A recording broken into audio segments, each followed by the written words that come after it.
सबसे बड़ी बात यह है कि अभी के समय में व्यक्ति के जीवन में जितनी परेशानी है, समस्या है, आदमी ये सोचता है मेरा अगर ये वाला काम हो जाए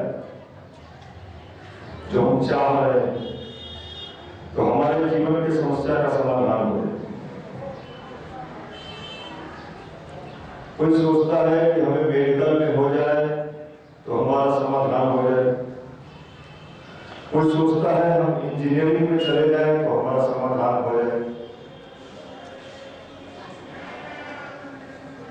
कोई सोचता है कि हमारा बैंक के पीओ में हो जाए तो हमारा समाधान है। पिछले दिनों एक घटना घटा, आपने सुना या नहीं? दिल्ली के एम्स का लड़का फर्स्ट ईयर का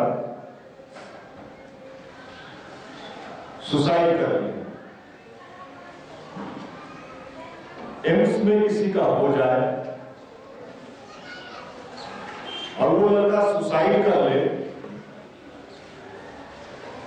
ये थोड़ा अटपटा लगता है। जब कारण जान आप सुनिएगा तो आपको आश्चर्य होगा। किसी तरह कंपटीशन में सक्सेस हो गए, वो मेडिकल में चला गया, एम्स में हो गया उसका,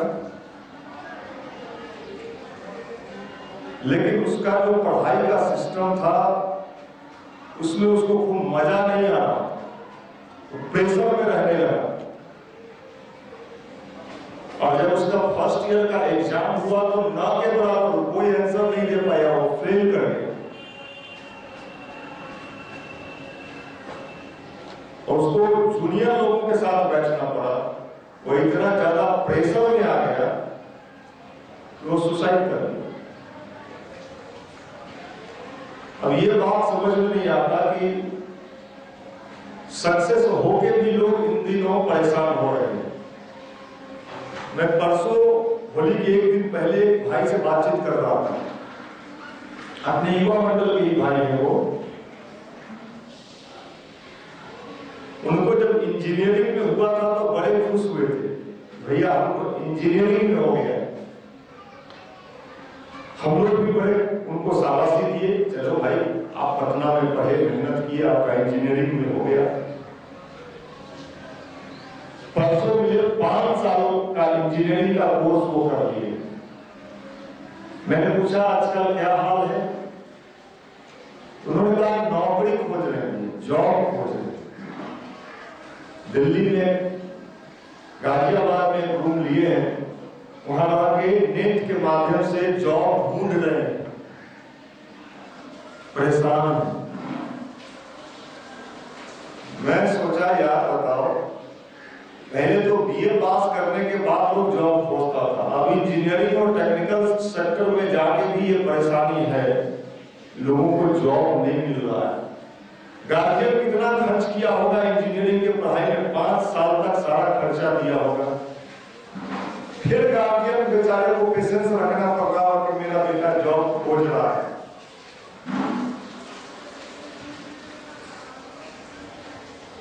और इस तरह का प्रेशर युवाओं पर पड़ रहा है, युवा वर्ग पर। आपके इस दुखते हुए दर्द को कोई नहीं समझेगा, और जब दर्द को कोई समझने वाला नहीं मिलता है तो आदमी भीतर ही भीतर अपने दर्द को दबाते रहता है। वो दर्द जब बढ़ता है वो प्रेशर का रूप लेता है, और व्यक्ति को लगता है कि मेरा इस जिंदगी में हमको समझने वाला कोई नहीं। ये माँ बाप तो हैं, सब लोग हैं, लेकिन हमको कोई नहीं समझ रहा। ऐसी स्थिति में वो क्या करता है, अपना एक सर्किल बनाता है, मित्र मंडली बनाता है, जहां थोड़े समय के लिए वो सोचता है कि मेरा इंटरटेन हो, हम इंटरटेन करें। उस इंटरटेन के चक्रव्यूह में जब वो फंसता है तो वहां वो चाहता है कि मजा लें। देखिए कैसे कैसे युवा फंसते चला जाता है, और फिर मजा लेते लेते वो इतना मजा ले लेता है कि उसकी जिंदगी में उसके पास कुछ बचता ही नहीं। अब उसके अंदर के समझ को अगर विकसित नहीं किया गया, ये पूरी की पूरी जिंदगी जो भगवान ने एक तोहफे के रूप में हमको आपको सबको दिया है, ये मजा नहीं सजा का रूप ले लेगा। पूरी जिंदगी आप कराते रहेंगे।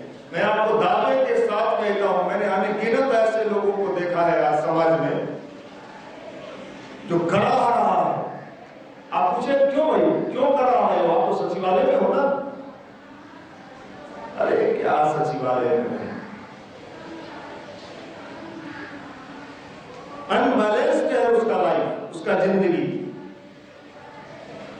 जब वो कुछ नहीं रहा होगा, रूम में लॉज में कहीं तैयारी कर रहा होगा, उस समय भी प्रेशर में रहा होगा कुछ सक्सेस हो जाए। तो अपने जिंदगी के सिस्टम को समझना होगा। परमात्मा ने सबके भीतर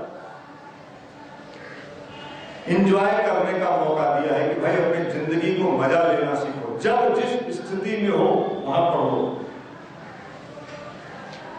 नहीं तो पूरी की पूरी जिंदगी प्रेशर में बीत जाएगा। लेकिन जाना तो सबको, फिर ऊपर मजा ले, ऊपर भी मजा सुनते नहीं मिलता है। जो नीचे कराहते रहता है वो ऊपर भी आके भूत बन जाता है। सुनते हैं ऐसा। अब वो क्या करता है कि नीचे जो भूत बन के वो डराता है, आपका बंगला खटखटाएगा, रात में सोइएगा तो जिंदगी खटखटाएगा। कई लड़के आके कहते हैं भैया भूत होता है क्या? मैंने कहा मैंने तो नहीं देखा। आजकल तो इंसान ही भूत बना हुआ है भैया। वो वाला भूत है कि नहीं, लेकिन हम लोग स्वयं भूत बने।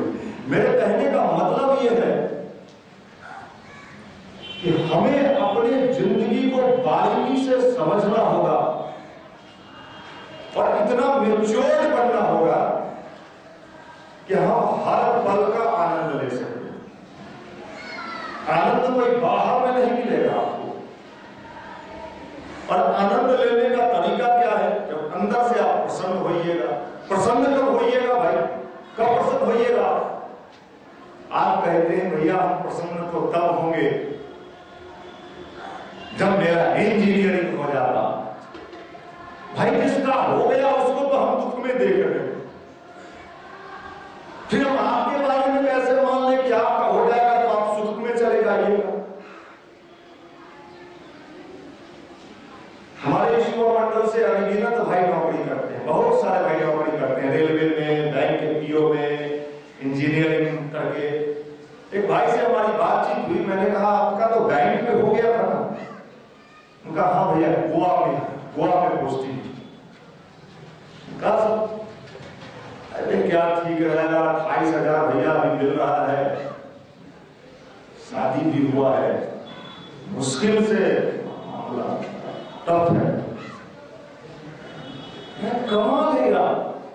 इस बेचारे को जब नहीं हुआ होगा, गोवा सुन के आह्लादित होता है, लेकिन वहां पे उसको मजा नहीं होगा। क्यों? क्योंकि भीतर से उसको मजा लेने वाला जो पाइप है वो जाम हो गया है। अब उसके भीतर का जो पाइप, कभी कभी देखते हैं नाला जाम हो जाता है तो पानी ओवरफ्लो करता है। तो नाले आपका मजा लेने वाला, एंजॉय करने वाला जाम लगा हुआ है। इस युवा मंडल में हम लोग इसी के लिए बुलाते हैं कि सही में अपनी जिंदगी को खुशहाल कैसे बनाया जाए, खुश रहने का तरीका क्या है। नहीं तो दुखी तो पूरे जीवन में है। देखिए हमारे ओम प्रकाश जी बैठे, ये मोटरसाइकिल से घूमते हैं फिर भी परेशान। पूछिए क्यों परेशान है? और इतना भी क्या हो? अच्छा 4 चक्का वाले से पूछते हैं, मास्टर साहब नहीं आए हमारे बीच, I-10 पर चढ़ते हैं, उनसे क्यों मास्टर? अरे भैया पूछिए। अरे जब तुम यार साइकिल से इसी युवा मंडल में आते थे, मुझे याद है, तो भी तुम परेशान थे। मोटरसाइकिल से आए तो भी परेशान थे, आज I-10 से आ रहे हो तो भी और ज्यादा परेशान हो। ये क्या बात है भाई? देखिए हमारा आशुतोष भाई बैठा, मैं सच्ची बात बता रहा हूं। मैं इसके शादी में गया, बाराती बन हम लोग कई लोग गए थे, बहुत खुश था बेचारा, पगड़ी उगड़ी पहने हुए थे। हम लोग भी इसके खुशी में शरीक थे कि भाई तुम खुश हो, नहीं खुश। अब जब शादी हो गया, भाई सबसे बड़ा समस्या होता है होगा कि नहीं होगा, कब तक होगा, हो गया। मैं देखिए हंसने की बात नहीं, सीखने की बात है, नहीं तो पूरी जिंदगी इसी तरह कटमट करते कट हो गए। अब फिर पूछिए क्या संतोष, क्या हाल है? ठीक है भैया, सब ठीक है था। अरे अब क्या हुआ यार, अब अगला मोर्चा है, मतलब क्या है, साला पूरी की पूरी जिंदगी जो है मोर्चे में ही कर जाना है और मजा कभी मिलता नहीं। इसलिए मजा लेना सीखिए, मस्ती में आपको रहना पड़ेगा। और मस्ती जहां है, जो देने वाला है, जिसके पास रियल में मस्ती है, उससे आपका कनेक्शन नहीं है, उससे आपने कनेक्शन लिया नहीं है, आपको लेने भी नहीं आता है। आप तो टोका फंसा के बिजली जलाते हो, फिर गड़े टोका हटा देते हो, तो देख लेगा तब टोका फंसाया, बिजली जलाया, फिर दिन हुआ, टोका हटा दिया, कोई जाने नहीं। भगवान से भी हम लोग यही संबंध रखे हुए हैं, करें जरूर लेकिन कोई जाने नहीं, जान जाएगा तो कहेगा कि तू बाबा हो गया। तो भगवान तो देखता है कि अरे राम, ये तो टोका फंसा के बिजली जला रहा है अमरजीत, और मौका निकाले तो उतार देता है। भगवान से सीधा सच्चा संबंध बना, वो सुपर नेचुरल पावर किसी से बना लीजिए, हनुमान जी से बना लीजिए, दुर्गा माई से बना लीजिए, काली माई से बना लीजिए, शंकर, ठगिएगा नहीं उनको, ठगिएगा, वो ठगाते भी नहीं है। दिक्कत तो ये है, आप सोचते हैं कि हमने बेवकूफ बना दिया, कुछ जुआ को भुला के तुम्हें वो माता और क्या क्या सबका सुन के हम लोग सोचते हैं कि हमने बड़े बढ़िया से उनको बेवकूफ बनाया है। सुपर नेचुरल पावर जो है, परमात्मा की शक्ति, वो कभी बेवकूफ नहीं बनती। वो तो हमारा भीतर के भाव को देखता है, इमोशन को देखता है, और हमारे भीतर के इमोशन से वो प्रभावित होता है, और भीतर का भाव यहाँ का होता है। उससे अगर सही में संबंध हो जाए तो पूरी जिंदगी मस्ती मिले, पूरी जिंदगी आपको मजा मिले, पढ़ने के क्रम में भी मजा मिले, नौकरी के क्रम में भी मजा मिले, 2 चक्का में भी मजा मिले और 4 चक्का में भी मजा मिले। और नहीं तो फिर वही स्थिति। अब उससे मेरा संबंध बढ़िया